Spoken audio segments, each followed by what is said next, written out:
लेकिन मंदिर की और ठाकुर जी की सेवा करने के लिए पुजारी को किराए पे रख लेते, उसको महीना बांध देते, इतना देंगे तो ठाकुर जी की सेवा कर, क्योंकि मेरे पास समय नहीं है सेवा करने का। लेकिन अम्बरीश जी कैसे हैं, पूरी पृथ्वी के राजा होते हुए भी, इतना सिर पे भार होने पर भी उन्होंने मंत्रियों को वेतन पर रख दिया कि तुम लोग राजपाट देखना, और स्वयं अम्बरीश जी क्या करते हैं, सवे मना कृष्ण पदारविंदयो वाचंसी वैकुंठ गुणानुबंधय। क्या कर रहे हैं, अपने मन को ठाकुर जी के चरणों में लगाकर रखते हैं, अपनी वाणी से भगवान के गुणगान गाते हैं, अपने कानों से उनकी कथा को सुनते हैं, अपने हाथों से उनके मंदिर की सफाई करते हैं, अपनी मंदिर की सफाई अपने हाथों से, नौकर चाकर से नहीं, चरणों से भगवान की परिक्रमा करते हैं, मस्तक से भगवान के चरणों में नमन करते, प्रणाम करते हैं। परंतु काम च दास से ना तो अन्य काम है, किसी और कामना से नहीं, भगवान की दासता, भगवान के दास से बनने की अभिलाषा से ही ये सारे कार्य किए जाते हैं, कोई और इच्छा अभिलाषा नहीं। तो एक बार की बात, बड़ा सुंदर चरित्र है, आप लोग ध्यान से सुनिए। श्री अम्बरीश महाराज जी विचार किए, एक वर्ष एकादशी का जो व्रत है वो मैं मथुरा में करूंगा, इसलिए मथुरा में आ गए। बोते 3 रात भी जो मथुरा में वास करे उसको भगवान का प्रेम प्राप्त हो जाए। नाम ही इतना सुंदर है, मथुरा। अब मथुरा का लास्ट में लिखा गया रा और पहले आ गया मां, और बार बार उसको दोहराओ तो मथुरा मथुरा मथुरा मथुरा, बीच में क्या आ गया, राम राम राम आ जाता है। कहने का अर्थ क्या, यदि कोई नाम ना करे और कोई मथुरा ना जाए तो थू, उस पर धिक्कार है। मथुरा उस पर थू है, जो भगवान का नाम ना करे और जो मथुरा ना जाए। अम्बरीश जी मथुरा में आए और बड़े सुंदर रूप से एकादशी का व्रत करने लगे। एकादशी करना का सबसे उत्तम उपाय तो ये है कि एकादशी से एक दिन पहले रात्रि को भोजन ना किया जाए, फलहार किया जाए एक दिन पहले रात्रि को, दशमी के दिन, और एकादशी के दिन सारा दिन निर्जला किया जाए। यहाँ पर भी बहुत सारे भक्तों ने किया, और साथ ही साथ सारा दिन और सारी रात 24 घंटा सोया भी ना जाए, और अगले दिन ठाकुर जी की आराधना करके वैष्णव को प्रसाद खिलाकर, दक्षिणा देकर उस व्रत को खोला जाए। ये होता है पूर्ण रूप से एकादशी का व्रत पालन करना। अब ये तो सबके संभव की बात नहीं, किसी को कुछ है, किसी को रोग है, किसी को दवाई है इत्यादि। तो फिर उस स्थिति में कह दिया जाता है कि अनाज, अन्न, गेहूं ये सब नहीं खाओ, फलहार कर लो। यदि लगता है कि एक बार खाने से भी नहीं चलता तो 2 बार खा लो, यदि दवाई खानी है तो 3 बार भी खा लो, यदि बिना सोए नहीं रह जाता तो फिर सो भी लो। लेकिन और जो समय बचा उस समय भगवान का नाम, कीर्तन, कथा में अपना समय निकालो, तब भी एकादशी का पूर्ण फल ही मिलेगा। आप कहेंगे 3 बार खा लिया तो फिर व्रत काहे का? इसलिए इसको व्रत को कहा जाता है उपवास। उपवास का मतलब क्या है? यस्तु वासा गुणे सहा, क्या है? उपावस्य तु पापेभ्यो यस्तु वासा गुणे सहा उपवासम तु विज्ञम नाथ उपवास लंघनम। एक विधि दी है सनातन गोस्वामी जी ने। उपाव्रतस्य तु पापेभ्यो, उस दिन ये व्रत है कि मैं कोई पाप नहीं करूंगा। पाप से व्रत है, शरीर से भी नहीं, वचन से भी नहीं और मन में भी नहीं। पाप से व्रत, लेकिन ये भी पाप से व्रत कर लिया तो ये अपने आप में व्रत हो गया? बोलते नहीं, इससे बढ़कर एक और बात बताई। यस्तु वासद गुणे सहा, भगवान के गुणों के निकट वास करने को उपवास कहा जाता है। भगवान के निकट वास को उपवास कहा जाता है। भगवान के नाम के निकट वास करने को उपवास कहा जाता है। तो उस दिन, आज के दिन ज्यादा से ज्यादा नाम करेंगे, ज्यादा से ज्यादा कथा सुनेंगे, आहार कम करके भजन को ज्यादा किया जाएगा। ये देवता बीच बीच में हमको बतला रहे हैं, सच कहा, इसलिए गुब्बारे फट रहे हैं। देवता भी आ रहे हैं सुनने।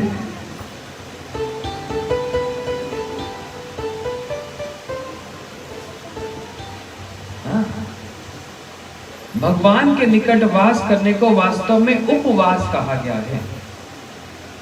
और उसके लिए जैसा शरीर का समर्थ है, 2 बार खाना, 1 बार खाना या बिल्कुल नहीं खाना, वो व्यक्ति व्यक्ति पर निर्भर करता है। किसी का नहीं खाने से भी अच्छा है और किसी का 1 बार या 2 बार खाने से ठीक है। मुख्य बात है भगवान के निकट वास करना, उनके नाम, उनके रूप, उनके गुण, उनकी लीलाओं के निकट वास। और कितने सौभाग्य की बात, हमारी भागवत जी का प्रथम दिन ही एकादशी के दिन ही हुआ। और हम इस समय क्या कर रहे हैं? हम वास्तव में भगवान के निकट वास कर रहे हैं। कथा के द्वारा, सुनने के द्वारा, कीर्तन के द्वारा भगवान के निकट वास किया जा रहा है। हर एक ये जो क्षण है बड़ा महत्वपूर्ण है। ये है वास्तव में व्रत करने का, पालन करने का पूर्ण फल, यही है। और कोई सोचे मैं निर्जला करूंगा सारा दिन, हाय हाय पानी, हाय पानी, हरे कृष्णा ना कह के हाय पानी, हाय पानी, सारा दिन हाय पानी, हाय पानी, तो याद आती है उसको नानी। नाम नहीं करेगा और पानी पानी बोलेगा, तो इससे अच्छा पानी पी ले भाई। जब इतनी याद आ रही है पानी की तो पानी पी ले, इससे अच्छा। स्मरण किसका करो? भगवान का करो, पानी का ना करोगे। इसलिए श्री अम्बरीश जी इस प्रकार से नियम से एकादशी का व्रत करते हैं। और फिर ये भी नियम है कि अगले दिन सही समय पर उस व्रत को ब्राह्मणों की सेवा, भक्तों की सेवा के द्वारा उनको भोजन कराकर फिर भोजन करना चाहिए। अम्बरीश जी इस प्रकार से व्रत कर रहे, और अगले दिन द्वादशी के दिन पे एक समय होता है, उस समय के भीतर ही व्रत को खोला जाता है अन्न ग्रहण करके। अगले दिन अम्बरीश जी जैसे व्रत खोलने के लिए उपस्थित हुए, सामने से दुर्वासा जी चले आए। अब दुर्वासा जी की तो बात ही छोड़ो, दुर्वासा जी तो एक क्षण में इतने क्रोध हो जाए और एक क्षण में प्रसन्न भी हो जाए, बड़ी जल्दी बिगड़ जाते हैं और बड़ी जल्दी प्रसन्न भी हो जाते हैं। जैसे एक बार दुर्वासा जी ब्रजमंडल में आए, राधा जी के पिताजी, क्या नाम उनका बताओ तो, ये गांव वाले नहीं जानते क्या? विश्वभानु जी, बाबा मेरे विश्वभानु। राधा जी के पिताजी का नाम विश्वभानु महाराज। ये भक्त लोग सुनाएंगे 1-2 दिन में भजन, बड़ा सुंदर भजन है। वह विश्वभानु जी ने दुर्वासा जी का बहुत स्वागत किया और अपनी कन्या से कहा, राधे तुम ऋषि की सेवा करना, बढ़िया से बढ़िया पकवान खिलाना। राधा जी दुर्वासा जी की खूब सेवा करने लगी, खूब बढ़िया बढ़िया पकवान। और जाते समय दुर्वासा जी आशीर्वाद देकर गए। बोलते, हे कन्या, तुमने हमारी इतनी सेवा की, मैं तुमको हृदय से आशीर्वाद देता हूं। अब जिस वस्तु को तुम बनाओगी वो अमृत के समान हो जाएगा, और जो भी उसको खाएगा उसकी आयु चिरकाल के लिए लंबी हो जाएगी। ये सूचना सारे वृंदावन में फैल गई। और कृष्ण की माता, क्या नाम, यशोदा मैया, यशोदा मैया आ गई राधा जी की सास के पास। राधा जी की सास कौन है? हाँ, अब सारे चुप हो गए। ये क्या आपसे बताऊं, ये तो कभी सुने, क्योंकि सारी सासें बैठी ना। राधा जी की सास कौन, बोलो? हाँ, हाथ ऊपर करो, फिर पूछता हूँ। जिसने ठीक जवाब दिया उसको 2 गुना प्रसाद मिलेगा। क्या नाम, क्या कह रहे हैं? यशोदा? राधा जी कोई कृष्ण की बहू थोड़ी ना है। भगवान के साथ राधा जी का विवाह हुआ? नहीं हुआ। अच्छा, यदि उनके साथ विवाह हुआ होता तो उनको फिर ऐसे छिप छिप कर आकर मिलना क्यों होता? फिर भागवत जी में ऐसा क्यों लिखा, पति सुतन्वया भ्रातु बांधवा? जब श्री कृष्ण ने वंशी बजाई तो अपने भाई और अपने पतियों को छोड़कर सारी गोपियां चली आई। तो श्री कृष्ण वंशी बजा रहे हैं तो राधा जी कृष्ण को छोड़कर कहीं और चली गई? ऐसा तो नहीं है। तो राधा जी का विवाह तो कृष्ण से हुआ नहीं। क्यों नहीं हुआ? क्योंकि विवाह के लिए तो 2 व्यक्ति चाहिए, और ये तो 2 है नहीं, ये तो 1 है।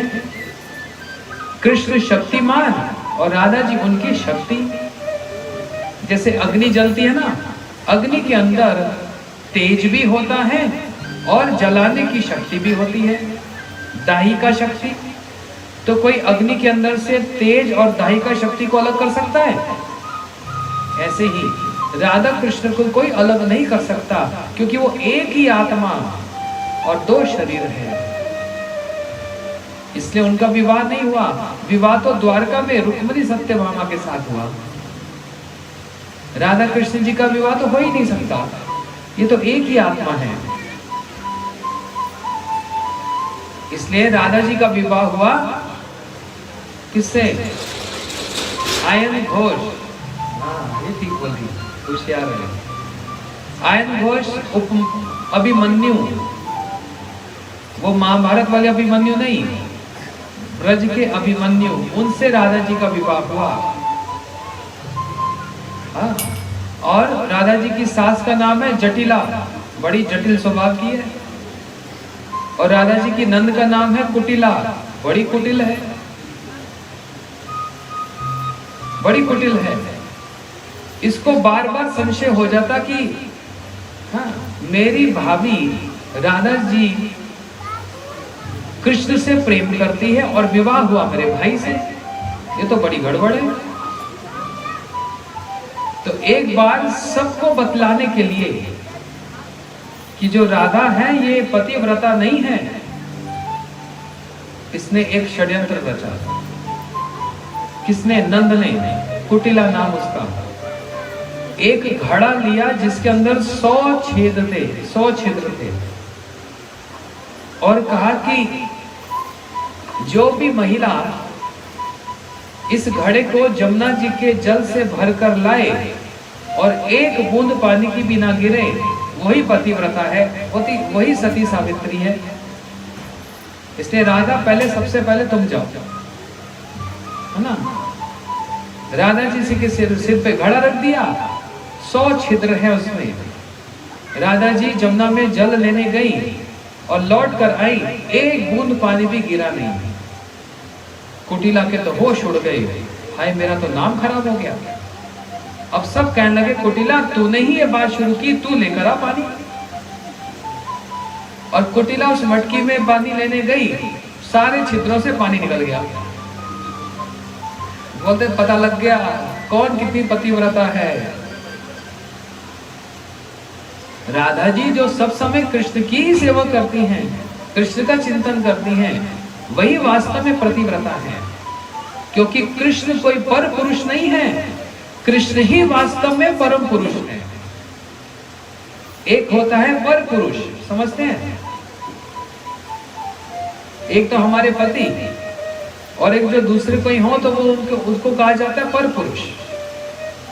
राधा जी का प्रेम पर पुरुष से नहीं है, राधा जी का प्रेम परम पुरुष से है। वास्तव में वही तो पुरुष है। हम लोग पुरुष शरीर वाले होकर भी हम पुरुष नहीं हैं, हम सब स्त्रियां ही हैं। क्योंकि हम प्रकृति हैं, हम सब प्रकृति हैं। और प्रकृति पुरुष नहीं, प्रकृति स्त्री होती है। हम सब भी स्त्रियां ही हैं। क्योंकि परम पुरुष तो बस भगवान ही हैं, वही परम पुरुष हैं। ईश्वरा परमा कृष्ण सच्चिदानंद विग्रह अनादिर आदिर गोविंद सर्व कारणं कारणम। भगवान ही परम पुरुष है, सारे कारणों के कारण है। इसलिए दुर्वासा जी ने यह वरदान दिया राधा जी को।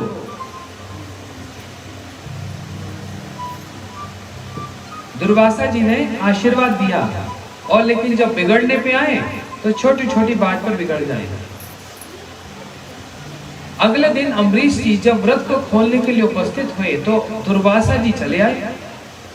अम्बरीश जी तो राजा थे ना, हाथ जोड़कर स्वागत किया।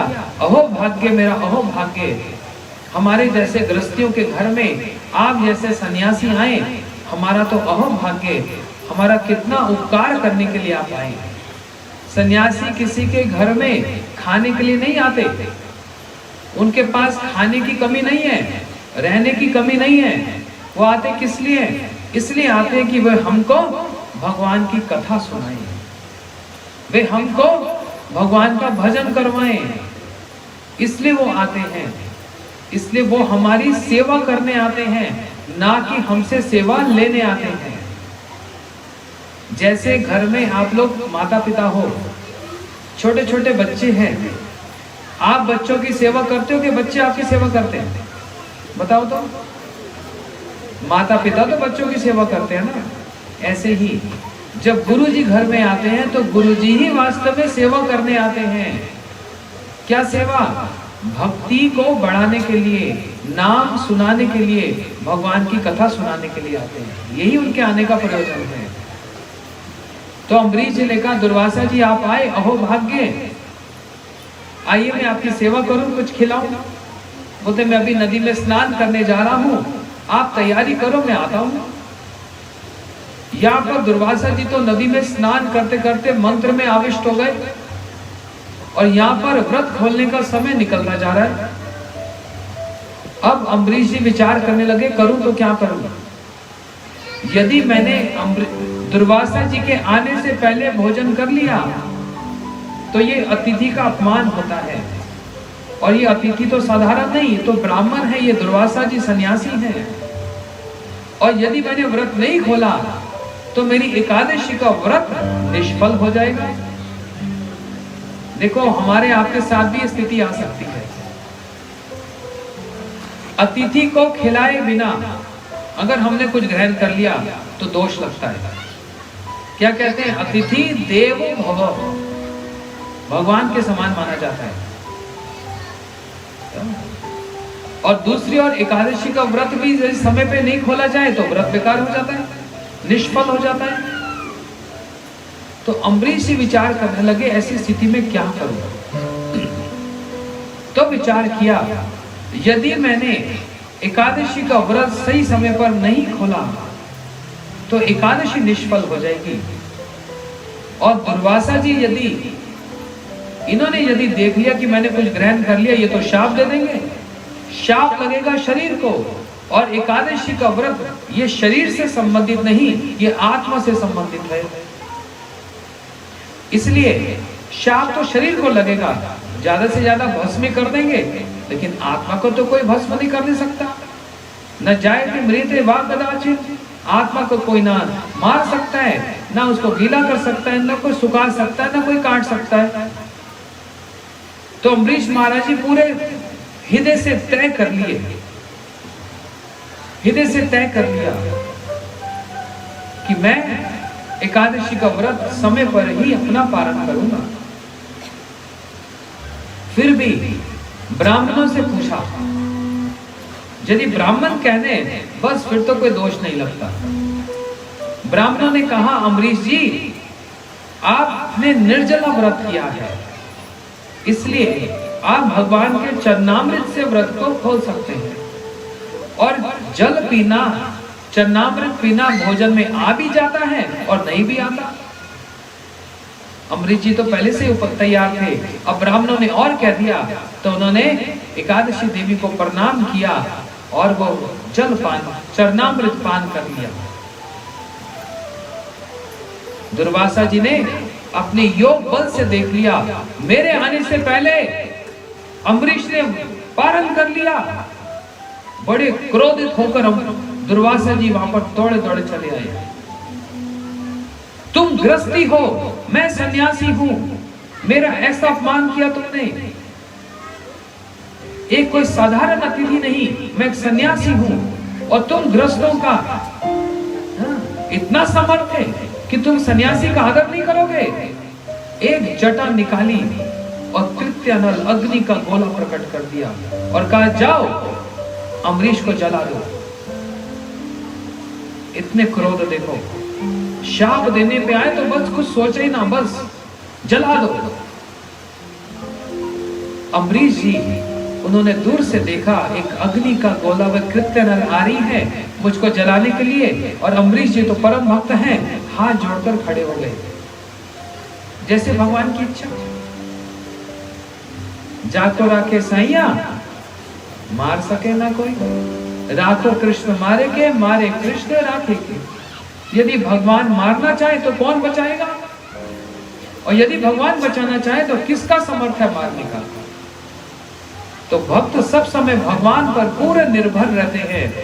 रक्षति विश्वासो गोप्तित्वम वर्णम तथा, भगवान ही मेरे रक्षा करता है और वही मेरे पालन पोषण करने वाले हैं। हाथ जोड़कर खड़े हो गए, जो होगा सो होगा। लेकिन उसी समय भगवान का सुदर्शन चक्र, जिनको भगवान ने अम्बरीश जी की सुरक्षा पे रखा हुआ है। देखो, बड़े बड़े राष्ट्रपति हुए, प्रधानमंत्री हुए, उनकी कितनी सिक्योरिटी होती है, बोलते जेड सिक्योरिटी। इतने लोग साथ साथ चलते हैं, वन मैन आर्मी, कोई उनको मार नहीं सकता।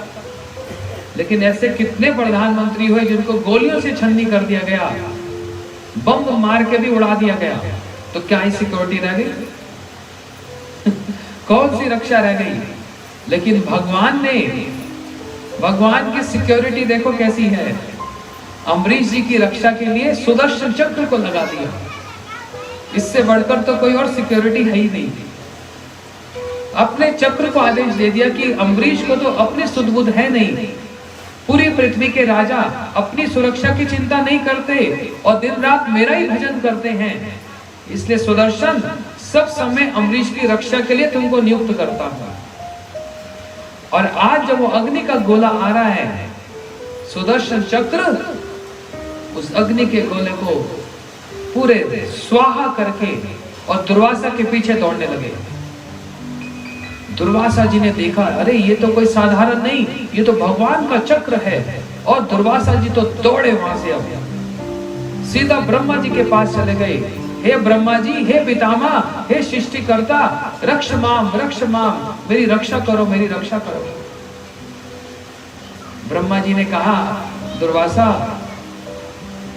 मैं तुम्हारी रक्षा नहीं कर सकता। बोलते क्यों? बोलते क्योंकि मैं स्वतंत्र नहीं हूं। बोलते आप तो सृष्टि करते हो ना, बोलते करने पर भी मैं स्वतंत्र नहीं हूं, मैं अधीन हूं। किसके अधीन हूं? मैं भगवान के अधीन हूं, उनके कहने पर ही मैं सृष्टि करता हूं, इसलिए मैं तुम्हारी रक्षा नहीं कर सकता। दुर्वासा जी तो वहां से दौड़े शिव जी के पास चले गए। हे महादेव बाबा, आपसे बढ़कर तो कोई नहीं, आप तो देवादि देव हैं। शंकर, शिव, आशुतोष, नीलकंठ, कितने आपके नाम हैं, आप रक्षा करो। शिव जी ने भी कह दिया, हे दुर्वासा, हम आपकी रक्षा नहीं कर सकते, क्योंकि हम अधीन हैं। बोलते आप किसके अधीन हो? बोलते मैं भी भगवान के अधीन हूं, उनके कहने पर ही मैं प्रलय करता हूं, नहीं तो मेरा समर्थ नहीं है ना। शिव भगवान के आदेश से प्रलय करते हैं, ब्रह्मा जी भगवान के आदेश से सृष्टि करते हैं। शिव जी ने कहा जल्दी यहां से जाओ, नहीं तो मेरा ही लोग कहीं ना जल जाए। अब दुर्वासा जी तो भगवान के पास आ गए। पाही माम, पाही माम, पाही माम, हे भगवान रक्षा करो, रक्षा करो। भगवान हंसकर कहने लगे, अच्छा दुर्वासा, सारे दरवाजे भटक कर आ गया मेरे पास। बोलते प्रभु आप ही तो हो सब कुछ। अच्छा अब पता लग गया आप ही हो सब कुछ। पहले गए ब्रह्मा के पास, फिर गए शिव के पास, अब जब और कोई स्थान नहीं मिला तब आए हो मेरे पास। नहीं नहीं प्रभु, नमो ब्राह्मण देवाय गो ब्राह्मण हिताय च जगत हिताय कृष्णाय गोविंदाय नमो नमः। आप तो ब्राह्मण के गैयों के रक्षा करता हो, मैं एक ब्राह्मण आपकी शरणागति में आया, आपकी शरण में आया, आप मेरी रक्षा करो। भगवान ने कहा तुम्हारी शरणागति है ही नहीं। यदि तुम मुझको शरणागत होते तो सीधा मेरे पास ही आते। तुम भटकते भटकते इधर गए उधर गए उधर गए। और भगवान इस कथा के माध्यम से हमको भी शिक्षा दे रहे हैं कि अपना एक इष्ट को तय कर लो। ये नहीं कि गणेश जी से काम नहीं चल रहा तो फिर हनुमान जी को थोड़े दिन पकड़ लो, और हनुमान जी ने काम नहीं किया तो अब थोड़े दिन देवी को पकड़ लो। अच्छा देवी से काम नहीं बनता तो फिर किसी और बाबा को पकड़ लो। कितने देवताओं का पूजन कर सकते हो बताओ? 10, 15, 20, 25, 50 और हैं कितने? कितने हैं? कितने देवी देवता हैं? 33 करोड़। इतना पूजन कर पाओगे 33 करोड़ की? सुबह बैठ जाओ, रात भी लग जाएगी तब भी ना समाप्त हो। घंटी लाते रहो सारा दिन। इसलिए सारे और देवता बिगड़ जाते हैं कि हमने क्या दोष किया, तुम 10-15 की पूजा करते हो, हमने क्या दोष किया, और वो फिर पीछे लग जाते हैं। इसलिए हमारा काम बनता नहीं है। इसलिए समझदारी किसमें है? समझ लो ध्यान से, समझदारी किसमें है? पेड़ की जड़ में पानी डालने से सारा पेड़ हरा भरा हो जाता है। एक एक पत्ते में फूल में डालोगे तो पौधा सड़ जाएगा। जड़ में डालना बहुत जरूरी है, और जड़ में डाल दिया और कहीं नहीं डाला, अपने आप पौधा हरा भरा हो जाता है। यथा तरोर मूल निश्चरेण त्रिपंथी तस्कंद भुजग शाखा। जब भूख लगती है तो भोजन कहां डालते हो? सिर में, कान में, मुंह में डाल देना। और जाता कहां है? पेट में जाने से ही सारे शरीर को बल मिल जाता है। उसी प्रकार सार बात को पकड़ लो। एकमात्र भगवान की आराधना करने से सारी देवी देवताओं का आराधना हो जाता है। एकमात्र भगवान। एक बच्चा भी बता देगा किसने अपना विराट रूप दिखलाया है। किसने दिखाया विराट रूप? बच्चे ने तो बता दिया, आप बताओ। भगवान कृष्ण ने विराट रूप दिखलाया ना, और उस विराट रूप में क्या दिखलाया? मैं ही सबका ईश्वर हूं, सब मुझसे प्रकट होते हैं। यह है पेड़ की जड़। इनमें पानी डालो, इनकी पूजा करो, सबका अपने आप ही हो गया, और कोई आपके पीछे नहीं लगेगा। क्यों? ऊपर मालिक से बात बन गई हमारी। जब ऊपर वाले मालिक से बात बन गई तो फिर नीचे वाले अपने आप ही कुछ नहीं कर पाएंगे वो, है ना? न तो दफ्तरों में जाओ, इसको भी दो, उसको भी दो, उसको भी दो, उसको भी दो, बाकी सब आंख फाड़ फाड़ कर देखें, अच्छा उसको 100, इसको 200, इसको 50, हमने क्या बिगाड़ा? तो काम ही ना बन पाएगा।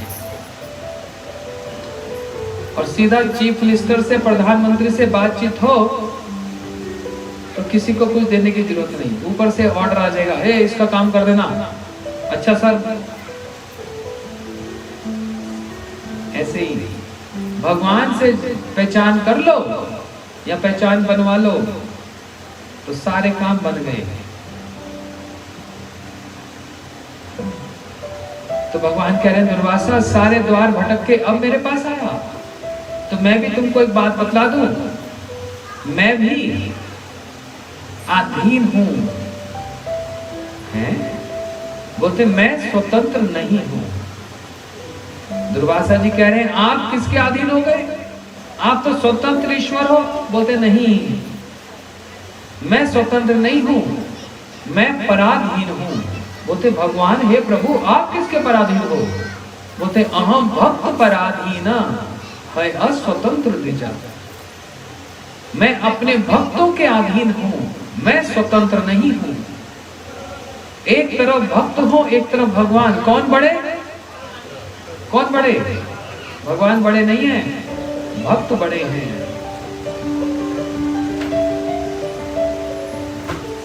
एक बार की बात ध्यान से सुनो। एक व्यक्ति जो हिंदू धर्म को पालन नहीं करता, उसको पता ही नहीं कृष्ण कौन राम कौन, उसने एक ना पेंटिंग देख ली, एक फोटो देखी जिसमें यशोदा मैया हाथ में छड़ी पकड़ी हुई है और कन्हैया के कान को मरोड़ रही है। अब उसको ये दिख गई फोटो और देखकर एक हिंदू के पास आकर पूछता है, भैया इन दोनों में से भगवान कौन है? एक ने हाथ में डंडा पकड़ रखा है, वो महिला है, और एक छोटा सा बच्चा सांवला साथ में खड़ा है और वो थर थर कांप रहा है। तो भगवान कौन है? वो तो जो कांप रहा है ना वो भगवान है। बोलते ये भगवान भी कांपता है? बोलते हाँ ये कांप रहा है। और बोलते वो जो है, बोलते वो भक्त है, वो डिवोटी है। तो कहने लगा इसका मतलब तो ये हुआ कि तुम्हारा जो भगवान है वो भक्त के अधीन है। बोलते यही तो सार है। बोलते अब बात समझ आई, तो मैं पहले भक्त की आराधना करूंगा, पहले मैं यशोदा मैया के गुणगान गाऊंगा, कृष्ण के तो बाद में होंगे। यही भगवान की कमजोरी है। बोलो यशोदा मैया की, बोलो श्री नंद बाबा की, बोलो श्री राम सुबल की, बोलो श्री ब्रज गोपियों की, और उसमें भी श्री राधा रानी की जय। कोई वृंदावन गया? कौन कौन गया वृंदावन? जरा ऊंचा करो हाथ। बस इतने लोग वृंदावन गए? वृंदावन जाते तो क्या बोलते हैं? क्या बोलते हैं? इतनी धीरे तो कोई ना बोलता। अच्छा एक साथ बोलते हैं, बोलो श्री राधा रानी की जय। ये हुआ ना। भगवान अपने मुख से अपने भक्त के गुणगान गा रहे हैं, कह रहे हैं कि अहम भक्त पराधीना, मैं अपने भक्तों के अधीन हूं, स्वतंत्र नहीं हूं।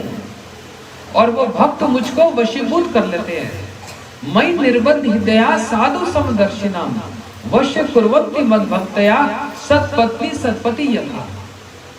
जैसे एक सती पत्नी अपने सती पति को अपनी सेवा से वशीभूत कर लेती है, ऐसे ही भगवान कह रहे मेरे भक्त भी सती हैं और वो सत हैं, वो अपनी प्रेम सेवा से मुझको भी वशीभूत कर लेते हैं। इसलिए दुर्वासा मैं तुम्हारा कुछ नहीं कर सकता, जहां अपराध किया वहीं जाओ। तो दुर्वासा जी दौड़े दौड़े और सुदर्शन चक्र उनके पीछे दौड़ रहा है, सीधा अम्बरीश जी के सामने आकर उनके चरणों में गिर गए। अम्बरीश जी ने उनको उठाया, अरे ये क्या करते हो, और जो गले से लगाया।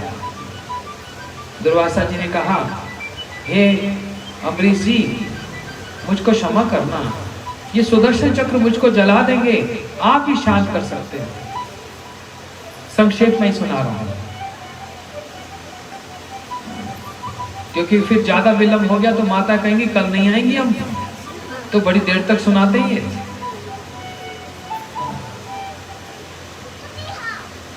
अम्बरीश जी की कथा का बहुत विस्तार है, एकादशी की कथा का बहुत विस्तार है, और दिनों में और सुनाऊंगा अच्छे से, क्योंकि आज बहुत देरी हो गई, इसलिए बस जल्दी जल्दी सुनाता हूं। अम्बरीश जी कहने लगे आपको मेरे कारण इतना कष्ट हुआ। 1 वर्ष तक दुर्वासा जी इधर उधर भटकते रहे, 1 वर्ष तक, और अम्बरीश जी हाथ जोड़कर वहीं खड़े रहे 1 वर्ष तक। और जब दुर्वासा जी आए तो कह रहे हैं कि देखो मेरे कारण आपको कितना कष्ट हुआ। दुर्वासा जी ने कहा इस चक्र से मुझको बचा लो, आप ही बचा सकते हो। अम्बरीश जी हाथ जोड़कर सुदर्शन चक्र से प्रार्थना कर रहे हैं, सुदर्शन नमस्तुभ्यम, हे सुदर्शन चक्र मैं आपको प्रणाम करता हूं। सहस्र अर्क अच्युत प्रिय, आप भगवान के सबसे प्रिय अस्त्र हो और आपके 1000 अर्क हैं। आप मुझको क्षमा करा कीजिए और दुर्वासा जी को आप अपराध को क्षमा कर दीजिए। सुदर्शन चक्र प्रार्थना सुनने पर भी शांत नहीं हो रहे। अम्बरीश जी ने कहा यदि मैंने अपने जीवन में तपस्या की हो, कोई व्रत किया हो, तो सुदर्शन जी शांत हो जाइए। सुदर्शन जी शांत नहीं हो पा रहे। तब अम्बरीश जी ने कहा अच्छा अगर मैंने अपने जीवन में तिल मात्र भी भगवान की भक्ति की हो, आप शांत हो जाइए। जैसे किया जिनको जलाना चाहता हूं वो मेरे लिए क्षमा मांग रहे हैं। इनके अंदर कितनी दया होती है, इनके अंदर कितना प्रेम होता है। ये चरित्र है भागवत जी में, जहां पर अम्बरीश जी एकादशी की महिमा का व्याख्यान कर रहे हैं। एकादशी भगवान की शक्ति है। एक बार एक असुर, एकादशी की कथा सुन लो। एक बार एक असुर था जिसका नाम था मुर। उसको कोई भी मार नहीं पा रहा था, इसने त्राही त्राही मचा रखी थी। सारे देवता दौड़े दौड़े जा रहे भगवान के पास, आप रक्षा करो। भगवान तलवार लेकर आए और मुर नामक दानव से हजारों वर्ष तक युद्ध करते गए, लेकिन ऐसा मायावी ये छिप जाता। जब ये छिप जाता, भगवान क्लांत होकर थक कर एक गुफा में जब विश्राम करने लगे, ये असुर तलवार लेकर भगवान पर जो वार करने लगा, एक देवी प्रकट हो गई और जोर से हुंकार भरने लगी, और उनके हुंकार को सुनकर वो असुर वहीं पर ही ढेर हो गया। भगवान के नेत्र खुल गए। अरे तुम कौन हो? हाथ जोड़कर कहने लगी मेरा नाम एकादशी है। हे भगवान मैं आप ही की शक्ति हूं। भगवान ने कहा एकादशी तुमने मेरा इतना अच्छा काम किया, प्रिय काम किया। जिस दानव को मैं नहीं मार पा रहा था तुमने मार दिया। अब बताओ मैं तुमको क्या वर दूं? कोई भी 2 वर मांग लो। तो एकादशी जी ने कहा जैसे हर महीने के और तिथियों के नाम होते हैं, ऐसे ही महीने में 2 दिन मेरे नाम के हों। महीने में 2 दिन मेरे नाम से जाने जाए एकादशी। और दूसरा, जो भी मेरे दिन, तिथि के दिन यदि कोई व्रत करे, उसको कितना भी पापी अपराधी क्यों ना हो, कितना भी पापी क्यों ना हो, जो मेरे तिथि के दिन व्रत करे, उसको आप आशीर्वाद देकर अपनी भक्ति प्रदान अवश्य करें। ये मैं आपसे वर मांगता हूं। भगवान ने कहा एकादशी इतना सरल कर दिया तुमने सबके लिए। मेरी प्राप्ति तो कितने साधन के बाद होती है, भक्ति के बाद होती है। एकादशी ने कहा यही तो मैं चाह रही हूं प्रभु। ये संसारिक जीव, ये कलयुग जीव इतना साधन भक्ति कर नहीं पाएंगे। बस मेरे दिन व्रत कर लेंगे, आपको भक्ति देनी ही पड़ेगी।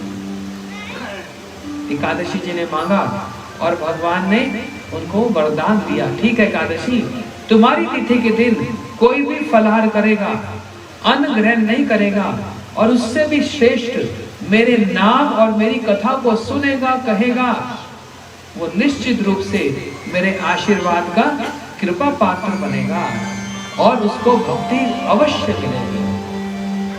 ये भगवान का आशीर्वाद। इसी लालच से, लोभ से कोई भी भक्त कभी एकादशी व्रत को छोड़ता नहीं है, क्योंकि जाने अनजाने हमारे से पाप होता है, उसको हम छोड़ नहीं सकते, बचा नहीं सकते।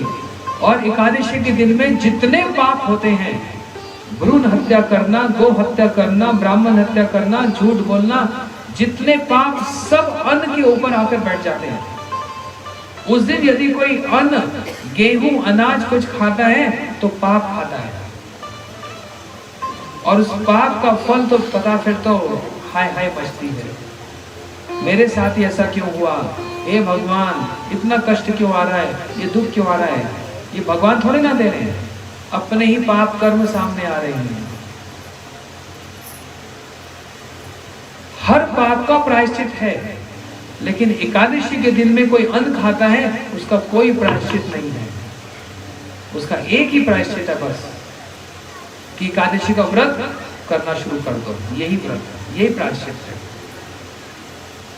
इतनी महिमा है, जिस व्रत को करना इतना सरल है कि नमक भी खा लो, मीठा भी खा लो, 3 बार खाना तो खा लो, इससे ज्यादा और क्या उतरेंगे नीचे। बस उस दिन अनाज, गेहूं ये सब नहीं खाना, फलहार खाना है। अभी अभी हम लोग इस घर में रुके, अंदर माताओं ने, मैं तो देख के हैरान, 10 चीजें बना दी। मैं बोला आज ये व्रत है कि भंडारा है?